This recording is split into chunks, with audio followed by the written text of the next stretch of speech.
Panipat police की गिरफ्त में ये दो आरोपी फरार हत्या आरोपी नरेंद्र और वेदपाल है, जिसमें नरेंद्र ने पिछले महीने पहले अपने साथियों के साथ मिलकर पानीपत के गांव गड़ी बेशक में 6 सितंबर को अज्ञात युवकों ने गांव के ही असजद को गोली मारकर हत्या कर दी थी। जमीन को लेकर हुआ था ये विवाद। इसके साथ ही 19 अक्टूबर को गांव परडाना में वेदपाल की मां व उसकी भाभी का झगड़ा हो रहा था। आपसी कहासुनी में अपनी मां की तरफदारी करते हुए घर में रखी कुल्हाड़ी से अपनी भाभी की हत्या कर दी, जिस मामले में पुलिस ने आरोपी वेदपाल को भी गिरफ्तार कर लिया।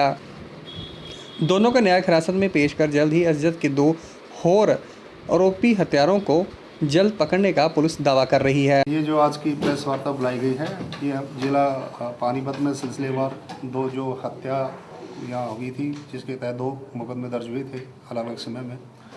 उन दोनों में हमने कामयाबी हासिल की है और दोनों में जो तकरीबन 1 मुकदमा में छोड़कर बाकी तकरीबन जो अभियुक्त थे सारे गिरफ्तार किए जा चुके हैं। ये हमारी पानीपत पुलिस की अच्छी सफलता है।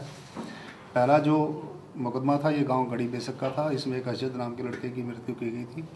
हुआ यह था कि 4 लड़के 2 कारों में सवार होकर जो असजद की ज़मीन है वहाँ आए थे। वो ज़मीन को देख रहे थे, इशारा कर रहे थे। असजद वहीं मौके पर हाजिर था। उसने देखा कि मेरी ज़मीन की तरफ कुछ लोग इशारा कर रहे हैं। उसने एतराज़ जताया। एतराज़ जताने के बाद उन्होंने कहा कि हम तो कुछ दिल्ली की किसी पार्टी ने हमें बताया है कि ज़मीन का या कोई सौदा इस प्रकार से उनकी तकरार नोकझोंक उसमें शुरू हो गई दोनों के आपस में।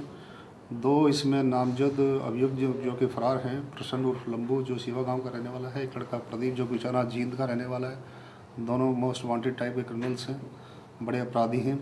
उन्होंने नैश में आकर दोनों ने एक गोली से फायर कर दी। एक उसके पेट में लगी, उसके दाहिने कोहनी पे लगी। पानीपत से आज़ाद टीवी न्यूज़ के लिए सुमित भारद्वाज की रिपोर्ट।